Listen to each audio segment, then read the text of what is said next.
Iran যেভাবে লেগেছিল এই ইসরায়েলের সাথে, আমার মনে হয় এটা থামানো ভুল হয়ে গেছে। এই পৃথিবীর নিকৃষ্ট মানুষ এই নেতানিয়াহু একটা টাটকা নির্ভেজাল শয়তান। এই শয়তান এখন যুদ্ধ থামাতে চাচ্ছে, কারণ ও যে অপমান হয়েছে এই অধিবেশনে, ও যখন আলোচনা শুরু করবে সব উঠে চলে গেছে। যা, কার সাথে কথা বলবো বল? এত অপমান বিশ্বে আর কেউ হয়নি এর মতো। এর আগে ওর দাদা একবার অপমান হয়েছিল, বুশ জুতা খেয়েছিল, এ শোনেননি? আর এই লোকটাকে বিশ্বের মডেলরা অপমান করে জায়গায় রেখে সব চলে গেছে। এই জন্য এখন বলছে যে আমি যুদ্ধ থামাতে চাই, আমার কিছু কন্ডিশন আছে। কোনো কন্ডিশন না, কোনো শর্ত না, নিঃস্বার্থভাবে যুদ্ধ বন্ধ করা লাগবে এবং ফিলিস্তিনকে আজাদ ফিলিস্তিন ঘোষণা করা লাগবে। এই কথা বলেন না কেন? সুতরাং যে হুমকি দিয়েছে ইন্ডিয়া, বিশেষ করে দাদারা এখন টেনে বসেন, আমিরে জামাত ডাক্তার শফিকুর রহমান এবং সেক্রেটারি জেনারেল অধ্যাপক মিয়া গোলাম পরওয়ার হাফিজাহুল্লাহ, ওনারাও দুইজন দুইটা কথা জানিয়েছে এই গতকালকে। এই তিনজনের কথা নিয়ে সারা দেশে এখন আলোচনা পর্যালোচনা হচ্ছে যে বাংলাদেশ জামাত ইসলামী মানুষকে নিয়ে ভাবে। এরা সেক্রেটারি জেনারেল কথা ছিল, কেউ যদি পাশ করে, অনার্স মাস্টার শেষ করলে, ডিগ্রি পাশ করলে, এমএ পাশ করলে, সার্টিফিকেট হাতে দেওয়ার সঙ্গে সঙ্গে তার একটা কর্মজীবন হাতে দেওয়া লাগবে। এইটা অন্য কোনো দল ভাবে না, হবে না। এই জন্য অন্য কোনো পার্টি যদি এদেশে এখন রাষ্ট্রীয় ক্ষমতা আসে, বাইরের মডেলদেরও সমস্যা না, দাদাদেরও সমস্যা না, সমস্যা শুধু জামাত ইসলামী বাংলাদেশ যদি এদেশের রাষ্ট্রীয় ক্ষমতায় আসে। মডেলদেরও কিছু সমস্যা আছে, দাদাদের তো আছে।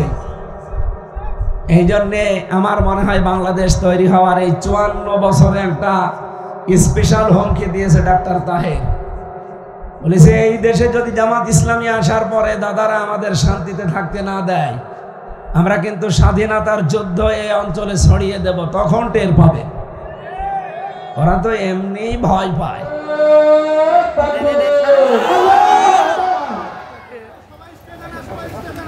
যে কথা বলছিলাম, মঞ্চে উপস্থিত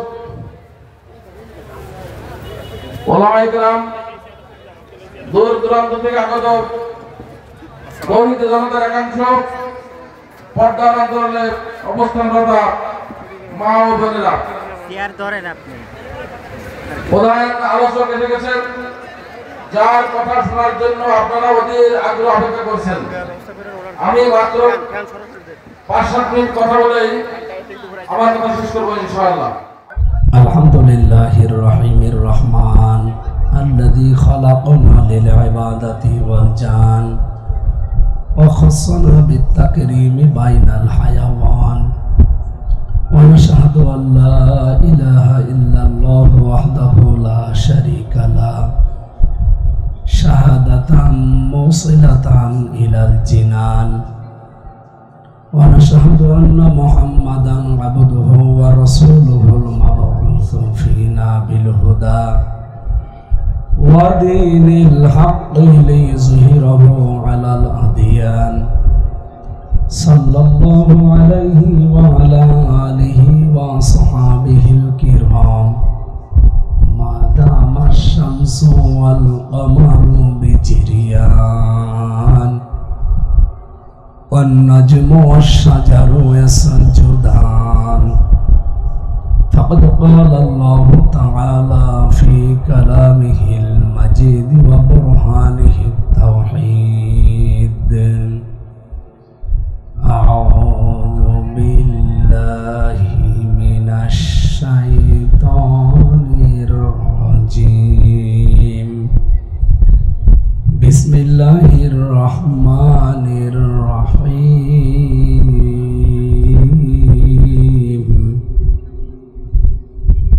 ويل لكل همزة لمزة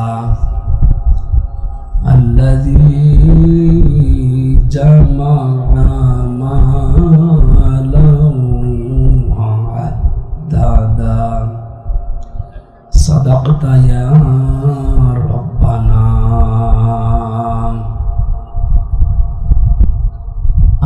ذر رضي الله تعالى عنه قال قال النبي صلى الله عليه وسلم من ادعى ما ليس له فليس منا وليتبوأ مقعده من النار رواه مسلم। বাংলাদেশের ঐতিহ্যবাহী জেলা কুষ্টিয়া বিবি থানার অন্তর্গত কন্দরপদিয়া হাই স্কুল ময়দানে ইসলামী সমাজ কল্যাণ পরিষদ মনোহরদিয়া ইউনিয়নের উদ্যোগে 2 দিন ব্যাপী ঐতিহাসিক তাফসিরুল কোরআন মাহফিলের সমাপনী রজনীর স্বনামধন্য সভাপতি সাবেক আমির বাংলাদেশ জামাত ইসলামী বিশাখা জেলা ইউনিট সদস্য কুষ্টিয়া জেলা শ্রদ্ধাভাজন চাচা জনাব আশরাফুল আজাদ বাবলু দামাত বারকাতুহুমুল আলিয়া, মাহফিলের প্রধান অতিথি বাংলাদেশ জামাত ইসলামী, এই নামটা বললে মন ভরে যায় না? এতদিন কি মন ভরতে দিয়েছে আমাদের? এই নামই উচ্চারণ করা কঠিন ছিল। সবার মন ভরে না, কিছু মানুষের তো মনে সমস্যা আছে, তাদের জন্য দোয়া করছি মত হবে গয়সি কম, তারা যেন তাদের হিংসায় জ্বলে পড়ে মরে। আন্তর্জাতিক যে পরিমণ্ডলে চিন্তা ভাবনা চলছে আপনারা টের পাচ্ছেন কিছু? আপনারা দেখতে পাচ্ছেন না? আমেরিকা অলরেডি চাচ্ছে যে এই দেশের রাষ্ট্রীয় ক্ষমতায় জামাত ইসলামী বাংলাদেশ আসুক। তারা 5টা কারণ বর্ণনা করেছে। সবচাইতে ভালো লেগেছে, তারা খ্রিস্টান, তারা কাফের, কিন্তু তারা বলতে বাধ্য হচ্ছে বাংলাদেশ জামাত ইসলামীর যারা দায়িত্বে আছে সবগুলো নম্র, ভদ্র এবং সততা নিয়ে চলাফেরা করে। এর চাইতে একটা কাফেরের কাছে আর কি পাওয়া যায়? এরা নবীজিদেরকে যা বলতো নবীর এই অনুসারীদেরকে তাই বলছে। বাকি যে 4টা আছে আরো গুরুত্বপূর্ণ, আল্লাহ রাব্বুল আলামিন তাদের মুখ দিয়ে যেহেতু এটা বের করে নিয়েছে, আর বাকি আমরা দেখতে পাচ্ছি আমাদের কেন্দ্রীয় নায়েবে আমির যিনি ডাক্তার সৈয়দ আব্দুল্লাহ মোহাম্মদ তাহের হাফিজাহুল্লাহ, উনি যে গুরুত্বপূর্ণ ভাষণ দিয়েছে, ওনার মূল কথা ছিল এই দেশে জামাত ইসলামী বাংলাদেশ ক্ষমতায় আসলে বিশেষ করে দাদারা এটা মেনে নিতে পারছে না।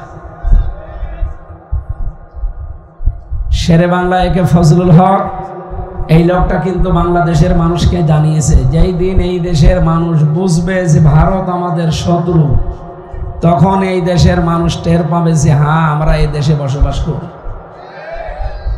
আমরা তো 54 বছরে একই কথা বলছি, মানুষ তো কানে মুখে নেয় না। এখন টের পাচ্ছেন না ওরা যে আমাদের শত্রু? একে এখন কি ওয়াজ করা লাগবে? আজকে একটা ভিডিও ভাইরাল হয়েছে, আপনারা দেখেছেন।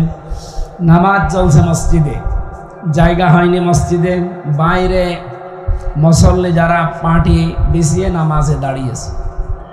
হিন্দু উগ্রপন্থী যারা, হিন্দুরা খারাপ না, কিন্তু উগ্রপন্থী যারা এই চরমপন্থা অবলম্বন করে, বিশেষ করে মোদির মুরিদ যারা, এরা দেখলাম ঢোল ঢাক এগুলো নামাজিদের পেছনে, এক কাতার পেছনে দাঁড়িয়ে কানের কাছে নিয়ে বাজাচ্ছে। বলেন নাউজুবিল্লাহ। পৃথিবীতে কোনো ইবাদতে বাধা দেওয়ার অধিকার কারো আছে? কিন্তু পৃথিবীর এই নিকৃষ্ট জাতি, এদেরকে আবার মুশরিক বললে এদের রাগ হয়, অথচ ওরা মুশরিক। আমি সিঙ্গাপুরে, ওখানে যেহেতু 100 ভাগের 95 ভাগ কাফের, আমি বলেছিলাম যে কাফের এদেরকে আল্লাহ রাব্বুল আলামিন ঘৃণা করে, আর ইমানদার তাদেরকে আল্লাহ বন্ধু হিসাবে গ্রহণ করে। ওদের মেজাজ নাকি খারাপ হয়ে গেছে, আমাদের কাফের বললো কেন? আরে ভাই আপনারা তো কাফেরই, কাফেরকে কাফের বলা যাবে না, এটাও নাকি বলা যাবে না। এই জন্য সিঙ্গাপুরে 144 ধারা দিয়েছে, আমির হামজা নামে এই হুজুরা যেন না যেতে পারে। পৃথিবীতে সিঙ্গাপুর ছাড়া আর দেশ নেই। সিঙ্গাপুরের এই চরমপন্থা যারা অবলম্বন করে, বিশেষ করে ওই দেশের স্বরাষ্ট্রমন্ত্রী, ওর বাড়ি তামিলনাড়ুতে, ভারতে, ও মোদির মুরিদ। ওই শয়তান কি করেছে, এখানে দায়িত্ব পেয়েছে আমি জানি না। এখানকার কিছু শয়তান যারা পালিয়েছে তারা ওর সাথে মিল করে একটা মামলা দিয়েছে, কথা মিটেও গেছে। বলেছিল যে ওনাকে 3 বছর জেলখানায় রাখা হয়েছিল, উনি জেল থেকে বের হয়েই আবার কাফের ফতোয়া দেওয়া আরম্ভ করেছে। মানে আরে ভাই, আমি তো আর মুসলমানকে কাফের বলি নাই, কাফেরকে কাফের বলেছি। সত্য কথা যদি না বলা যায়, আপনি কাজও করবেন আবার বলতেও দেবেন না। মানে বাংলাদেশে জাহাঙ্গীরনগর বিশ্ববিদ্যালয় নাম শোনেননি? এখানে 100 মহিলাকে ধর্ষণ করা হয়েছিল, এরপরে মিষ্টি বিলোপন করা হয়েছিল। এমনকি ওখানে আমি কয়েকদিন ছিলাম, আমি চান্স পেয়েছিলাম বাংলাদেশের 3 জায়গায়, রাজশাহী, জাহাঙ্গীরনগর আর ইবিতে। প্রথমে মনে করলাম দেখি ওখানে কেমন, কয়েকদিন ছিলাম।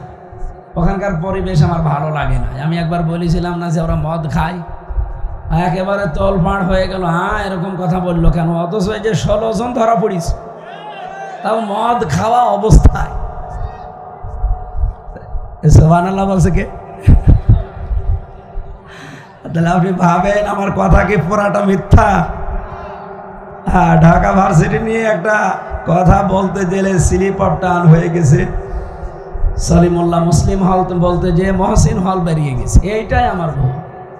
আর ওরা যে ডাহা সত্যকে মিথ্যা বানিয়ে দেয়, সেটা ওদের ভুল না। এই জন্য আপনারা নিজেরা কাজ করবেন, উল্টা পাল্টা আবার বলাও যাবে না। ডাক্তার মোহাম্মদ তাহের উনি জানিয়েছেন, এদেশে যদি ইসলাম, বিশেষ করে জামাত ইসলামী আসে, অন্য ইসলাম আসলে দাদাদের মাথা ব্যথা নেই। বিশেষ করে যদি পীর পার্টি আসে এই দেশে, এই যে সুন্নি যারে দাবি করে, গরম সুন্নি, ঠান্ডা সুন্নি, মিঠা সুন্নি, এই যে রবিউল আউয়াল গেল, কি করেছে দেখেছেন তারা? চট্টগ্রামে, ঢাকাতে পাগল করে ফেলেছে মানুষকে। অথচ ওগুলো একটাও ইসলামে নেই। এই রবিউল আউয়াল পালন করার জন্যে ওরা যা করেছিল, বিশেষ করে এই যে ঈদে মিলাদুন নবী বানিয়েছে, এটা পুরা স্পষ্ট বেদাত। যদিও আমাদের এই সমস্ত জেলা এগুলো নেই, এগুলো বলারও দরকার নেই। তো ওনারা কেউ 19 দিন ব্যাপী, কেউ 23 দিন, কেউ 63 দিন ব্যাপী একাধারে ঈদে মিলাদুন নবী পালন করে। ঈদ তো পালন করবে মুসলমানেরা 2টা, ঈদুল আজহা, ঈদুল ফিতর। এর বাইরে কোনো ঈদ আছে? আরো জোরে বলেন। ইসলামের ভেতরে আপনি নতুন করে কিছু দিতে পারবেন না। যদি বলেন যে এইটাও ইসলাম, আপনি কাফের হয়ে যাবেন। আবার ইসলাম থেকে আপনি কিছু বাদও দিতে পারবেন না। যদি কিছু বাদ দিয়ে দেন, আপনি কাফের হয়ে যাবেন। কথা বলেন না কেন? কারণ ইসলাম পরিপূর্ণ করে দিয়েছে কে? নাকি আমির হামজা? আলিয়াউমা আকমালতু লাকুম দীনাকুম ওয়া আতমামতু আলাইকুম নি'মাতি ওয়া রাদিতু লাকুমুল ইসলামা দীনা। এখানে সার কথা হচ্ছে, ওরা অন্যান্য ইসলামই মনে করে না, মনে করো ওরা আমাদের মতোই ভণ্ডামি করে। এই জন্য অন্য কোনো পার্টি যদি এদেশে এখন রাষ্ট্রীয় ক্ষমতা আসে, বাইরের মডেলদেরও সমস্যা না, দাদাদেরও সমস্যা না। সমস্যা শুধু জামাত ইসলামী বাংলাদেশ যদি এদেশের রাষ্ট্রীয় ক্ষমতায় আসে, মডেলদেরও কিছু সমস্যা আছে, দাদাদের তো আছে। এই জন্যে আমার মনে হয় বাংলাদেশ তৈরি হওয়ার এই 54 বছরে একটা স্পেশাল হুমকি দিয়েছে ডাক্তার তাহের। বলেছে এই দেশে যদি জামাত ইসলামী আসার পরে দাদারা আমাদের শান্তিতে থাকতে না দেয়, আমরা কিন্তু স্বাধীনতার যুদ্ধ এই অঞ্চলে ছড়িয়ে দেব, তখন টের পাবে। ওরা তো এমনি ভয় পায়। ওরা যে ভয় পায় তার প্রমাণ এই যে কিছুদিন আগে দেখেননি, পাকিস্তানের কাছে হালকা লেগেছিল, বাবা দাদা চাচা বলে ফিরে এসেছে। যদি আর কিছুদিন থাকতো, ওদের অস্তিত্ব বিলীন করে ফেলতো পাকিস্তান। কথা বলো না কেন? ইরান যেভাবে লেগেছিল এই ইসরায়েলের সাথে, আমার মনে হয় এটা থামানো ভুল হয়ে গেছে। এই পৃথিবীর নিকৃষ্ট মানুষ এই নেতানিয়াহু একটা টাটকা নির্ভেজাল শয়তান। এই শয়তান এখন যুদ্ধ থামাতে চাচ্ছে, কারণ ও যে অপমান হয়েছে এই অধিবেশনে, ও যখন আলোচনা শুরু করবে সব উঠে চলে গেছে। যা, কার সাথে কথা বলবো? এত অপমান বিশ্বে আর কেউ হয়নি এর মতো। এর আগে ওর দাদা একবার অপমান হয়েছিল, বুশ জুতা খেয়েছিল, এ শোনেননি? আর এই লোকটাকে বিশ্বের মডেলরা অপমান করে জায়গায় রেখে সব চলে গেছে। এই জন্য এখন বলছে যে আমি যুদ্ধ থামাতে চাই, আমার কিছু কন্ডিশন আছে। কোনো কন্ডিশন না, কোনো শর্ত না, নিঃস্বার্থভাবে যুদ্ধ বন্ধ করা লাগবে। এবং ফিলিস্তিনকে আজাদ ফিলিস্তিন ঘোষণা করা লাগবে। এই কথা বলেন না কেন? সুতরাং যে হুমকি দিয়েছে ইন্ডিয়া, বিশেষ করে দাদারা এখন টেনে বসেন, আমিরে জামাত ডাক্তার শফিকুর রহমান এবং সেক্রেটারি জেনারেল অধ্যাপক মিয়া গোলাম পরওয়ার হাফিজাহুল্লাহ, ওনারাও দুইজন দুইটা কথা জানিয়েছে এই গতকালকে। এই তিনজনের কথা নিয়ে সারা দেশে এখন আলোচনা পর্যালোচনা হচ্ছে যে বাংলাদেশ জামাত ইসলামী মানুষকে নিয়ে ভাবে। এরা সেক্রেটারি জেনারেল কথা ছিল, কেউ যদি পাশ করে, অনার্স মাস্টার শেষ করলে, ডিগ্রি পাশ করলে, এমএ পাশ করলে, সার্টিফিকেট হাতে দেওয়ার সঙ্গে সঙ্গে তার একটা কর্মজীবন হাতে দেওয়া লাগবে। এইটা অন্য কোনো দল ভাবে না, ভাবে না। ভাবলে তো আমরা কথা শুনতে পেতাম। তারা শুধু আছে মারিং আর কাটিংয়ে। কিন্তু এনারা যে তিনজন যে কথা বলেছে শিক্ষা ব্যবস্থা নিয়ে, আমিরে জামাত কথা বলেছে যে এই শিক্ষা ব্যবস্থায় হবে না, শিক্ষা পাল্টাতে হবে। আগে ক্লাস 5-এ ক্লাস 8-এ বৃত্তি পরীক্ষা ছিল, সেখানে 100 মার্কের কোরআন হাদিস এটা ছিল, কিন্তু জালেমরা এসে 15.5 বছরে তুলে দিয়েছে। আমরা চাই 92% মুসলমানের এই দেশে যে যে ধর্ম পালন করে করবে, তাদের ধর্মীয় গ্রন্থ তারা শিখবে। মুসলমানদের মাস্ট বি কোরআনে কারিম শেখাই লাগবে। আমি 3 দিন আগে, খুব বেশি হলো 3 দিন আগে ছিলাম, 24 তারিখে সম্ভবত, ওই রোহিঙ্গার ওখানে টেকনাফ উখিয়া। আর 12:30টার সময় আমরা নিয়ে গেল রোহিঙ্গা এই ক্যাম্পে দেখানোর জন্য। এখানকার কিছু দায়িত্বশীল মানুষ যারা, তারা পরিচিত।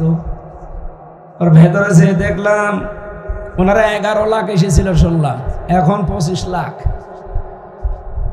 ওরাই তো আমাদের দেশ ভরে ফেলবে।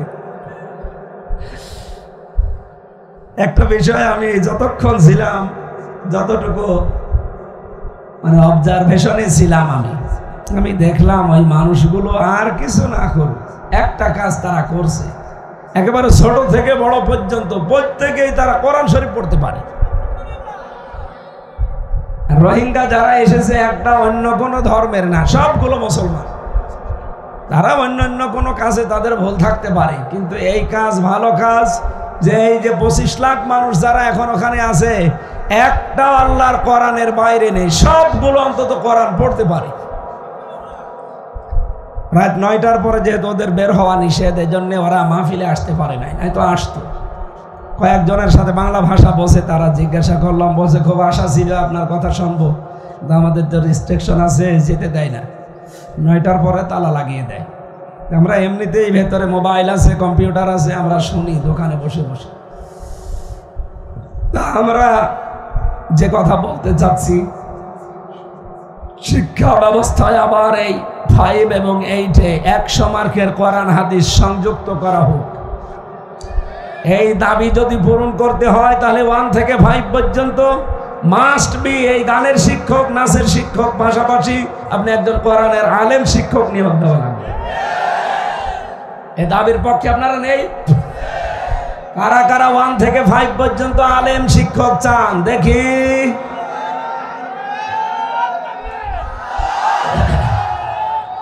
হ্যাঁ, দেখেন তো, হাত তোলেনি কে?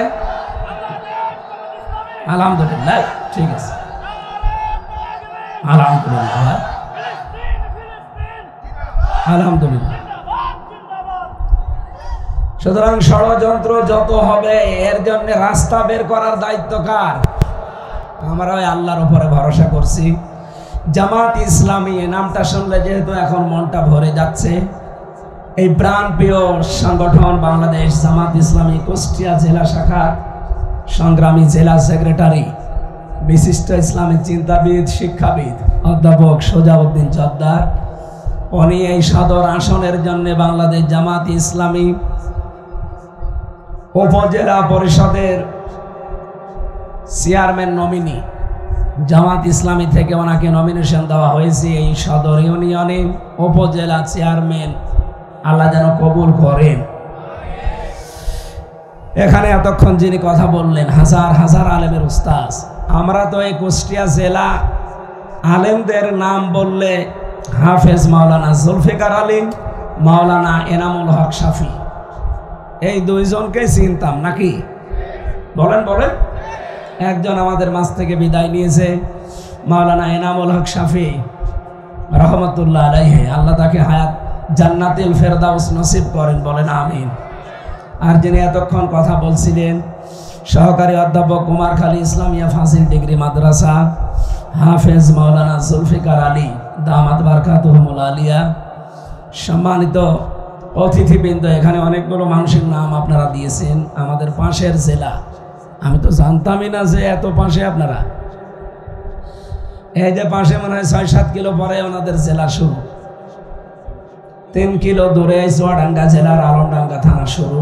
ওখান থেকে কিছু দায়িত্বশীল ভাইরা এসেছেন, জনাব দারুসালাম ভাই এসেছেন, শফিউল আজম বকুল ভাই এসেছেন, আরও নাম না জানা অন্যান্য অতিথিবৃন্দ যারা, বিশেষ করে এখানে আমিরুল ইসলাম আছেন। এটা মনোহর ইউনিয়ন না? বাংলাদেশ জামাত ইসলামী থেকে ওনাকে এই ইউনিয়নের জন্য চেয়ারম্যান নমিনি বানানো হয়েছে। আল্লাহ যেন তাকেও কবুল করেন। এই থানার সম্মানিত আমির আছে বাংলাদেশ জামাত ইসলামী রফিকুল ইসলাম, ইসলামের বন্ধু। আমাদেরও যেন আল্লাহ বন্ধু হিসাবে কবুল করেন। উনি মনে হয় ঝাউদিয়া ইউনিয়নের, দুর্গাপুর গোস্বামী দুর্গাপুর ইউনিয়নের। ওনাকে বাংলাদেশ জামাত ইসলামী থেকে ইউনিয়নে চেয়ারম্যান নমিনি বানানো হয়েছে। আল্লাহ যেন কবুল করেন। এরপরে পাশের ইউনিয়ন হরিনারায়ণপুর, অধ্যাপক আব্বাস আলী এখানকার এই ইউনিয়নের সেক্রেটারি না, থানার সেক্রেটারি, ইবি থানার সম্মানিত সেক্রেটারি। ওই আসনে ওই ইউনিয়নের জন্য জামাত ইসলামী থেকে তাকে মনোনয়ন দেওয়া হয়েছে। এগুলো সব এনারা চেয়ে নিয়েছে নাকি বলেন? বাংলাদেশ জামাত ইসলামীতে শুধু এইটা আছে, অন্য কোনো দলে আছে আপনি আমার এসে বলেন যে আছে। ওরা এই ইউনিয়নের মেম্বার, চেয়ারম্যান, উপজেলা ভাইস চেয়ারম্যান, চেয়ারম্যান এবং মেয়র হওয়ার জন্য আমার মনে হয় কোটি টাকা খরচ করবে, তারপরও ওই পদ চাইবে। আরে মানুষগুলোকে জিজ্ঞাসা করেন তো 4 আনা খরচ করেছি কিনা। আমি নিজেও তো, আমারও তো 4 আনা খরচ নেই। বাংলাদেশ জামাত ইসলামী থেকে যেহেতু কোনো খরচ নেই, এই জন্য টাকা পয়সা তোলার ধান্দাও এদের নেই। এরপরে আমাদের আর কিছু বলার নেই। এরপরে আপনাদের বিবেকের উপরে ছেড়ে দিয়েছি। আল্লাহ যেন বিবেকটা কাজে লাগানোর তৌফিক দেন। এই কন্দরপদিয়া যে মসজিদ দেখলাম আসার সময়, এই মসজিদের ইমাম নেওয়ার জন্যে মাথা থেকে পা পর্যন্ত দেখা হয়। এমনকি তার পরিবার কিভাবে চলে, তার বউ, ছেলে মেয়ে, বোন, মা, এইগুলোও দেখা হয়। কথা বলেন, কথা বলেন। একটা ইমাম সাহেবের পেছনে 400-500-1000 লোক নামাজ পড়ে।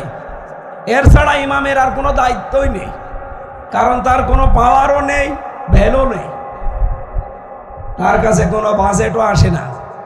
অথচ এই মানুষ যদি উপজেলা চেয়ারম্যান হয়, আপনাদের আমিরুল ইসলাম যদি ইউনিয়নের চেয়ারম্যান হয়, কুষ্টিয়া সদরে যেখানে মেয়র আছে, একজন মেয়রের কাছে এমপি যিনি হবেন, এদের কাছে রাষ্ট্রের কোটি কোটি টাকা বাজেট আসবে। কথা টের পাচ্ছেন আপনি? একটা মসজিদের ইমামের চাইতে এই লোকটার চরিত্র 100 গুণ ভালো হওয়া লাগবে। কারণ 1 বছরের ভেতরে ইমাম সাহেবের কাছে 4 আনাও আসবে না রাষ্ট্রের টাকা। এমনকি দান বাক্স আছে, সে দান বাক্স চাবি থাকে সভাপতির কাছে, মসজিদের ইমামের কাছে দেয় না। মনে করে ইমামও খেয়ে ফেলবে। চিন্তা করেন, মসজিদের দান বাক্স, ও টাকা তো খরচ হবে মসজিদের জন্য, ইমামের জন্য। সেই টাকার চাবিও আমরা দিতে চাই না, অথচ এনার কাছে কোটি কোটি টাকার বাজেট আসবে রাষ্ট্রের পক্ষ থেকে। এই লোকটার চরিত্র যদি ইমাম সাহেবের চাইতে আরো খারাপ হয়, টাকা থাকবে? ইমাম সাহেবের চাইতে 100 গুণ ভালো চরিত্র হওয়া লাগবে। আর আমরা এরকম মানুষকে উপহার দিচ্ছি সামনে, ইনশাআল্লাহ। এর যে বাস্তব প্রমাণ মাওলানা নিজামী মন্ত্রী ছিলেন, উনি উপজেলার চেয়ারম্যান ছিলেন না, মন্ত্রী ছিলেন। 5 বছরে তার একটা টাকা না, 4 আনাও এদিক ওদিক হয়নি। সুবহানাল্লাহ বলতে পারেন না? আমার মনে হয় এর চাইতেও যদি কেউ ভালো মানুষ বাংলাদেশে চায়, ও জিবরাইল ছাড়া সম্ভব না। যান আপনি জিবরাইলকে ডাক দিয়ে নিয়ে আসেন। যেহেতু অন্য কোনো দলে এই সিস্টেম নেই, তারা আরো জোর করে পদ পাওয়ার জন্য টাকা পয়সা খরচ করে। আমি এনাদের নাম আন্দাজে নেইনি, এই কারণে নিয়েছি যে একটাও পদপ্রার্থী না, সবগুলো নমিনি। আরো দায়িত্ব দেওয়ার পরে আমার মনে হয় ওনারা কান্নাকাটি করেছে। এই কথা বললেন না কেন? যারা আছে ওরা কি দায়িত্ব দিলে কান্দে না হাসে? ফুলের মালা দেয়, না দিলে কান্দে। এটাই অন্যান্য দলের সাথে একামতে দিনের এই সংগঠনের পার্থক্য। আল্লাহ যেন ইখলাস দেখে এই দলকে কবুল করেন, বলেন আমিন। সামনে বসা আছেন যারা সম্মানিত ভাই, পর্দার আড়ালে মেয়েরা আছে, সম্মানিতা মা এবং বোনেরা, মেয়েরা এর চাইতে আরো বেশি ডবল হয়েছে। গতকাল এখানে কথা বলেছিলেন অধ্যাপক ডক্টর ফয়জুল হক সিলেট এবং মাওলানা ইয়াসির আরাফাত জিহাদি। উনি অসুস্থ হয়ে গেছে আজকে, আরো দেখলাম এমন অসুস্থ যে ৬-৭ ঘন্টা ওনার হুঁশ নেই। আল্লাহ যেন হায়াতে তাজ্জেবা সিহাতে কল্লিয়া দান করে। আমার অবস্থা ভালো না, 2-3 দিন যে অবস্থা, ডাক্তার বলছে আপনি কিছু করলে লিখে দেবেন, কথা তো বলবেনই না, লিখে দেবেন। অন্তত গত কয়েকদিন যাই করেছে, আজকে এই সেই রাত 12টার পর থেকে এ পর্যন্ত আমার মনে গনিয়ে হলেও খুব বেশি হলেও 20টা কথা বলেছি, এর উপরে এটাও আস্তে আস্তে। আর এই যে এখন শুরু করছে, আল্লাহ যেন কণ্ঠটা ছেড়ে দেন ঘন্টা খানিক সময়ের জন্যে, বলে না আমি কোরআন শুনতে এসেছি, এই জন্য সব কথা বাদ দিয়ে একবার আমরা প্রবেশ করছি। আমরা আগে প্রশংসা আদায় করছি আল্লাহর, যিনি আমাদেরকে একটা সুযোগ দিলেন কোরআনের কিছু কথা শোনা, বলেন আলহামদুলিল্লাহ। দরুদ আর সালাম পড়ছে আমাদের নবী মুহাম্মদুর রাসূলুল্লাহ সাল্লাল্লাহু আলাইহি ওয়াসাল্লামের প্রতি। যেহেতু রবিউল আউয়াল মাস চলে গেছে, আজকে রবিউল সানি 4 তারিখ, সুতরাং আমাদের রবিউল আউয়ালের আলোচনা বহু শুনেছি 1 মাস ধরে। এখন আমরা আলোচনা আরম্ভ করছি তেলাওয়াতকৃত আয়াত থেকে। আমার আলোচনার সাবজেক্ট 3 প্রকার মানুষকে আল্লাহ নিজে হুমকি দিয়েছেন আর ধমকি দিয়েছেন। বলেন তো, আল্লাহ যদি কাউকে হুমকি দেয়, ধমকি দেয়, কি ছোট বিষয়? বিরাট বিষয় না? আপনি দেখেন তো, আপনি আল্লাহর এই ধমকের ভেতরে আছেন কিনা? ফাওয়াইলুল লিল মুসাল্লিন আল্লাযীনা হুম আন সালাতিহিম সাহুন। বরবাদ, ধ্বংস, নিঃশেষ হয়ে যাক ওই মানুষগুলোর জন্য আফসোস। এখানে ওয়াইলের কয়েকটা অর্থ হয়। 1 নম্বরে ওয়াইল বলা হয় জাহান্নামের একটা উপত্যকা। 2 নম্বরে ওয়াইল মানে, আমরা অনেকে মনে করছি ওয়াইল মানে তেল। ওয়াইল মানে কি তেল? কারণ এই দেশে আবার তেল মারা অভ্যাস আছে তো। অয়েল মানে তেল না, এখানে অয়েল মানে ধ্বংস হওয়া, নিঃশেষ হওয়া, বরবাদ হয়ে যাওয়া। আল্লাহর আযাবের কঠিনত্ব বোঝাতে আল্লাহ অয়েল দিয়েছেন। আল্লাহ দুর্ভোগ হিসাবে এই শব্দটা ব্যবহার করেন। আল্লাহ বলেন যারা নামাজ পড়ে, নামাজি, এদের জন্য দুর্ভোগ। এরা শেষ হয়ে যাক, এরা নিঃশেষ হয়ে যাক। এখন যারা নামাজ পড়ে না, তারা ভাবতেছে যে নামাজ না পড়েই ভালো আছি। অথচ নামাজি যারা, তাদের জন্য বরদোয়ার কথা বলছে। নামাজ যেহেতু পড়ি না এই জন্য ভালো আছি না, নামাজ যে পড়ে না তার তো বিষয় আলাদা। নামাজ যে লোকটা পড়ে কিন্তু নামাজ সম্পর্কে উদাসীন, নামাজ সম্পর্কে বেখবর, নামাজে যা পড়ে ওইটাও জানে না, ওর উপরে বাস্তব জীবন সেট করে না, এই লোকটার জন্য আফসোস, আক্ষেপ, ধ্বংস। বলেন নাউজুবিল্লাহ। নামাজ যারা পড়ে না ওদের কথা তো বাদই দিলাম।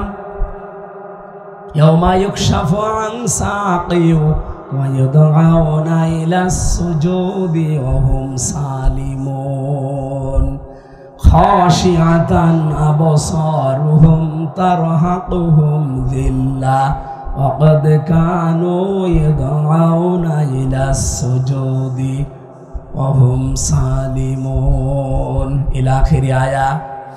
রব্বুল আলামিন বলেন যারা নামাজ পড়ে না, কিয়ামতের দিন এই বেনামাজি মানুষদেরকে আমি ডাক দেব, বলবো আমারে সেজদা দে।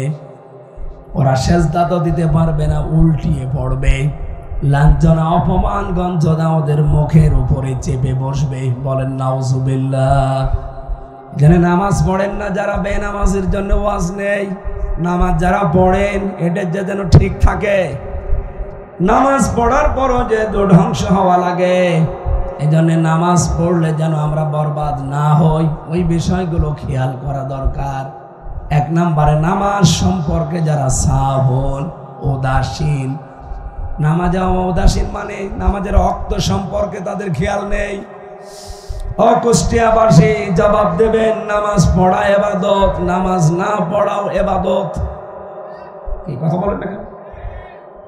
নামাজ 5 ওয়াক্ত ফরজ, কিন্তু যখন তখন না, নির্ধারিত একটা সময় আছে। ইন্নাস সালাতা কানাত আলাল মুমিনিনা কিতাবাম মাওকুতা। নিশ্চয় নামাজ মুমিনদের উপরে আমি নির্ধারিত সময় লিখে দিয়েছি। যখন তখন পড়লে নামাজের ফরজ আদায় হবে না, নির্ধারিত সময়ে পড়া লাগবে।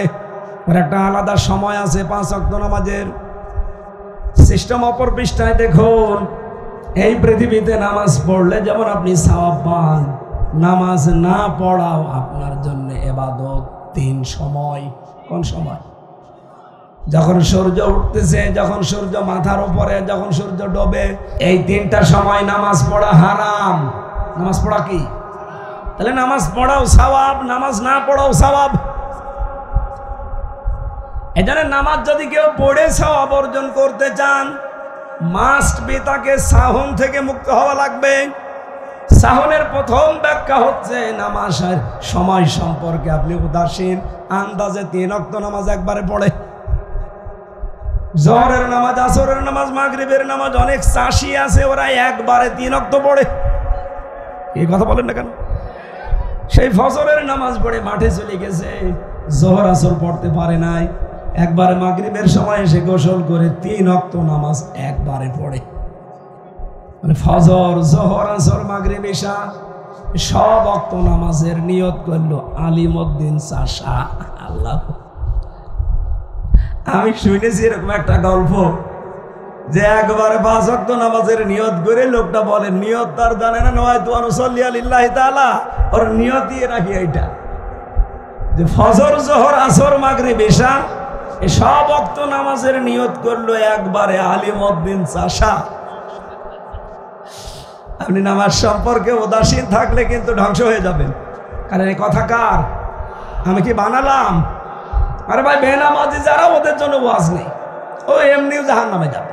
তো নামাজ পড়েও যদি জাহান্নামে যাওয়া লাগে, তো ওই রকম নামাজ না পড়িতে ওদের মতো থাকাই ভালো ছিল। এই জন্য নামাজের রক্ত সম্পর্কে উদাসীন হওয়া যাবে না ভাই। আপনি দুনিয়ায় যত গুরুত্বপূর্ণ কাজ করেন, এর চাইতে গুরুত্বপূর্ণ কাজ আমার আল্লাহর কাছে আর নেই। এমনকি মেয়েদের যখন সন্তান হয়, মাথা দেখা যাচ্ছে, এই অবস্থায় যদি নামাজের সময় হয়ে যায়, তোলার ভেতরে এই সন্তানটাকে বিছিয়ে এই মহিলাকে বলেন নামাজ পড়তে। আপনি চিন্তা করতে পারেন কত বড় গুরুত্বপূর্ণ কথা, যে জীবন মরণ নিয়ে যেখানে টানাটানি, সেই জায়গায়ও নামাজ বাদ দেওয়ার কোনো কায়দা নেই। বলেন ওকে তোলার ভেতরে মাথা বিছিয়ে দেন, দিয়ে বলেন নামাজ পড়তে।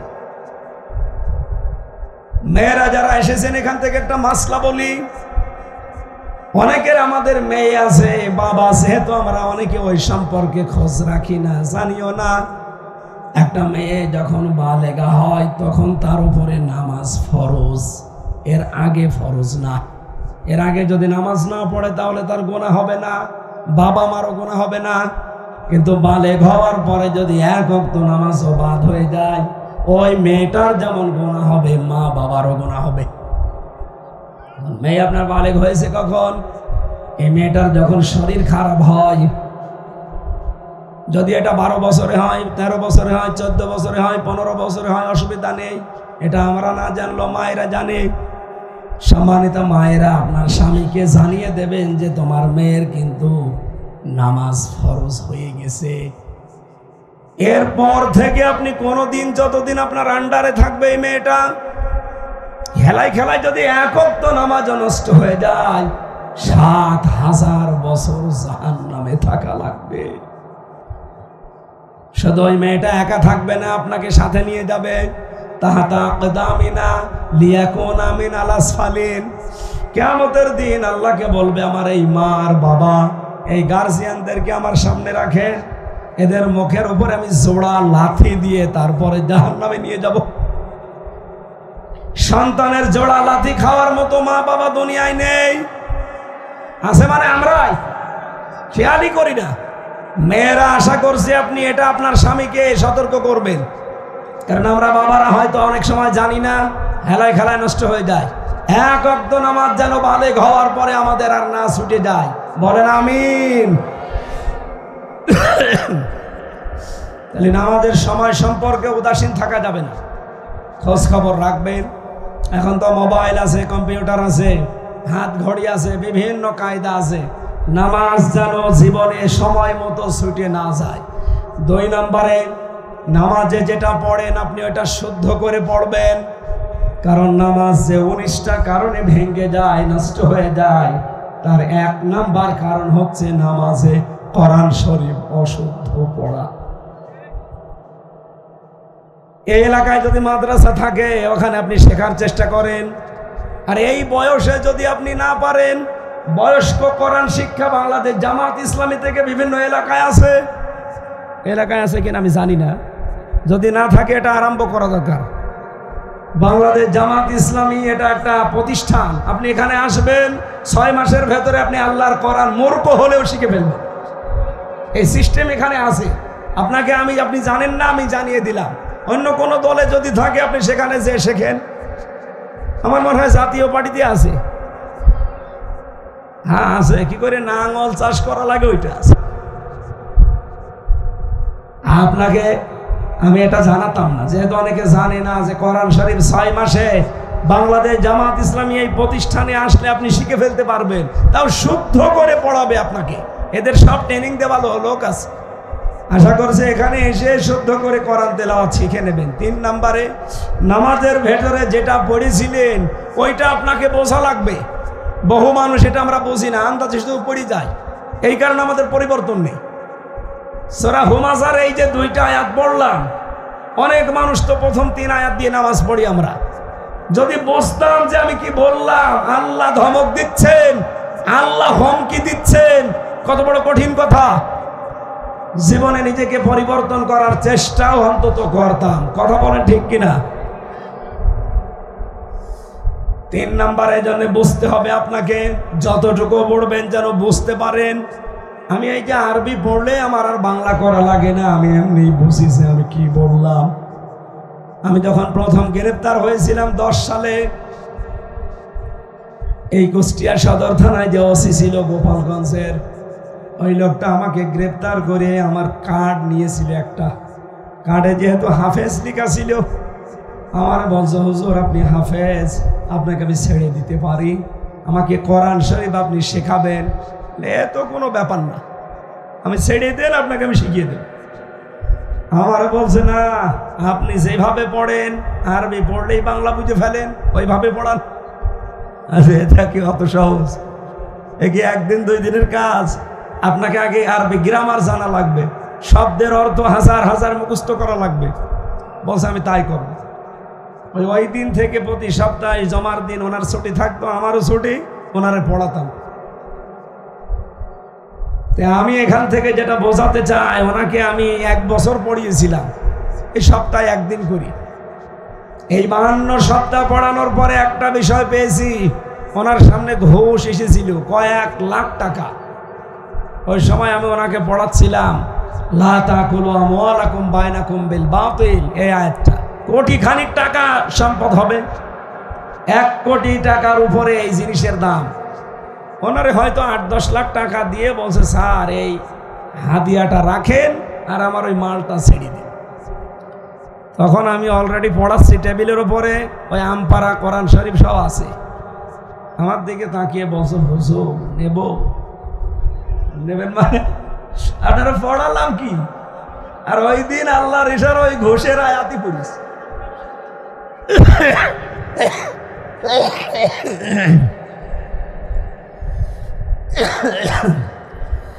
কণ্ঠের যা অবস্থা চা না, এখন টিরাক চলে গেলেও কিছু হবে না।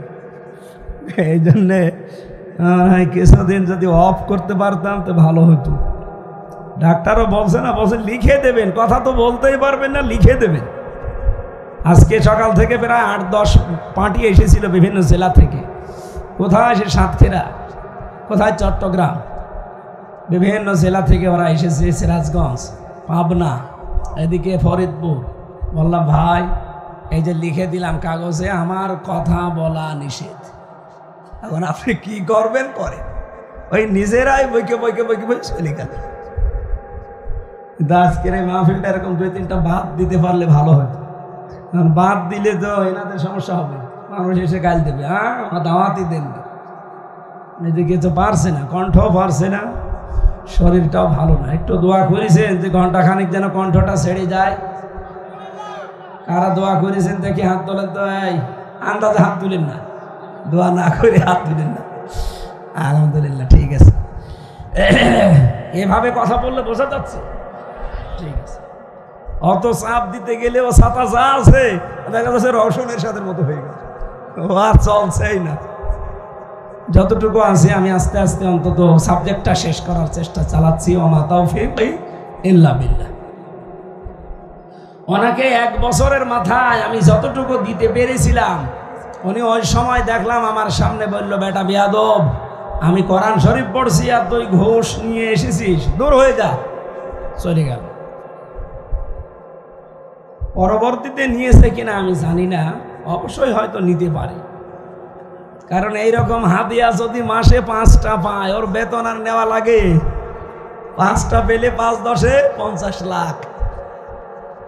এটা আমাদের এবি থানা না, এটা এবি থানার জেনে আছে, ওনার সম্পর্কেও কিছু রিপোর্ট উল্টা পাল্টা আসতেছে। সেই লোক আছে না, বিদায় দিয়েছে।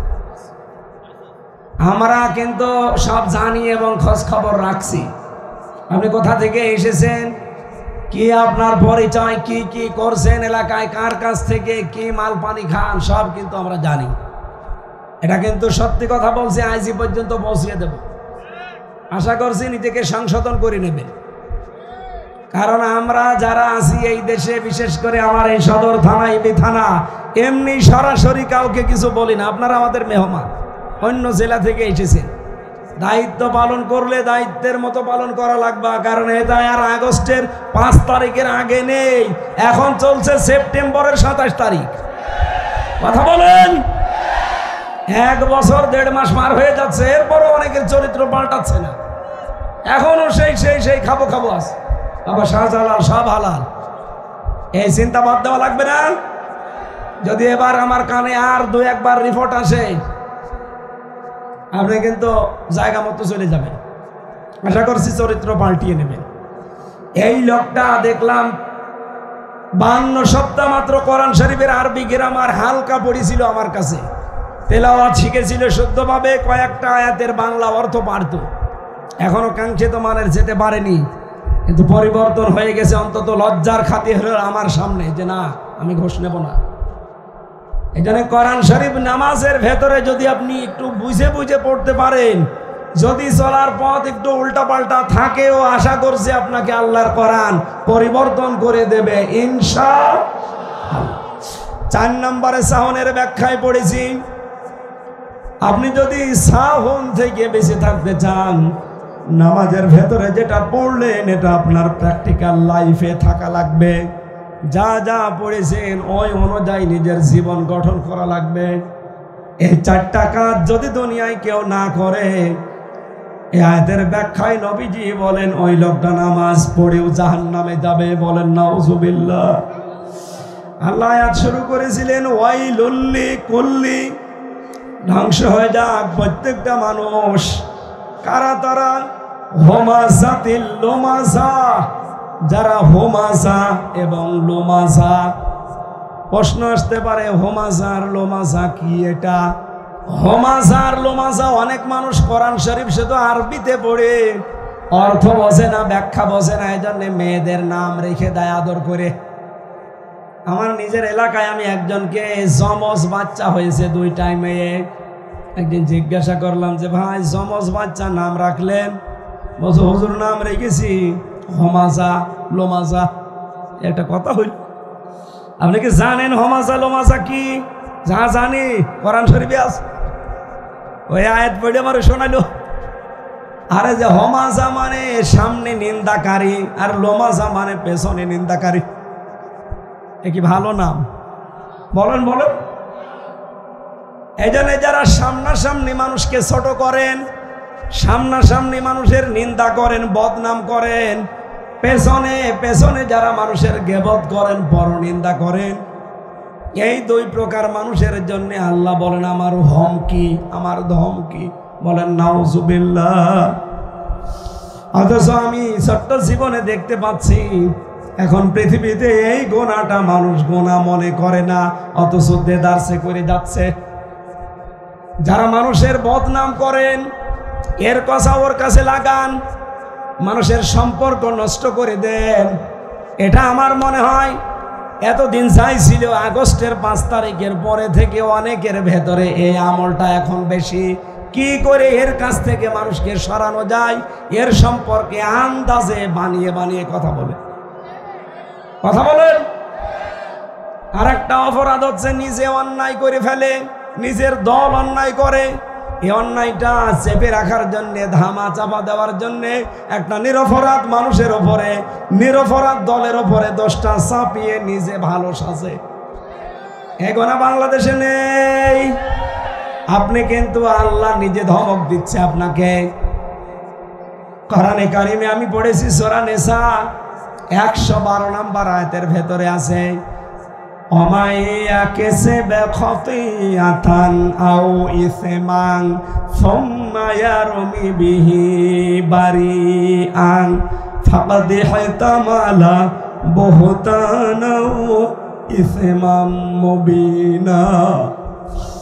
বহু মানুষ দুনিয়ায় এমন আছে নিজে অন্যায় করে, নিজে অপরাধ করে। অন্যায়টা যখন হয়ে যায়, কাজটা যখন সংগঠিত হয়ে যায়, তখন একটা নিরপরাধ মানুষের উপরে দোষটা চাপিয়ে নিজে ভালো সাজে। আল্লাহ পাক বলেন এই লোকটা যেন প্রকাশ্য পাপের বোঝা বহন করে নিয়ে বেড়াচ্ছে। হয়তো আমরা এখন দেখতে পাচ্ছি না, কিন্তু কিয়ামতের দিন আপনি সরাসরি দেখতে পাবেন আমিরুল ইসলাম, আমির হামজা সরাসরি পাপের বিশাল বোঝা মাথায় করে নিয়ে বেড়াচ্ছে। আরে মানুষগুলো কিয়ামতে দেখে দেখে বলবে আলা সামায়াসিরুন, কত নিকৃষ্ট বোঝা এরা বহন করে নিয়ে যাচ্ছে। বলেন নাউজুবিল্লাহ। অপমান হওয়ার আগেই নিজেকে সংশোধন করে নেন। কুষ্টিয়াবাসী দ্বিতীয় নম্বরে পেয়েছি আল্লাযী জামা মালাহু ওয়া আদ্দাদা। যারা মাল জমা করে আর বারবার গণনা করে, হিসাব করে। প্রশ্ন আসতে পারে মাল কি টাকা পয়সা? না, শুধু টাকা পয়সায় মাল না। এই মাল শব্দের ব্যাখ্যায় তাফসিরে আমি 5 প্রকার অর্থ পেয়েছি।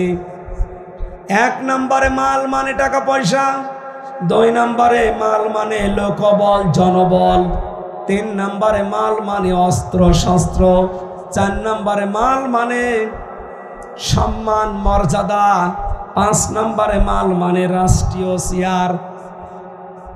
এবার আপনি ব্যাখ্যার দিকে গিয়ে একটু বুঝেছেন কিছু? যারা এই মালগুলো জমা করে, হয় অস্ত্র জমা করে, নাই সম্পদ জমা করে, নাই লোকবল জনবল জমা করে বৃদ্ধি করতে থাকে, অথবা রাষ্ট্রীয় চেয়ার পাওয়ার জন্য ধান্দায় থাকে, মান সম্মান পাওয়ার জন্য চেষ্টা চালাতে থাকে, এই 5টা অর্থের কোন অর্থটা আপনার ভেতরে আছে আপনি নিজেই বলেন।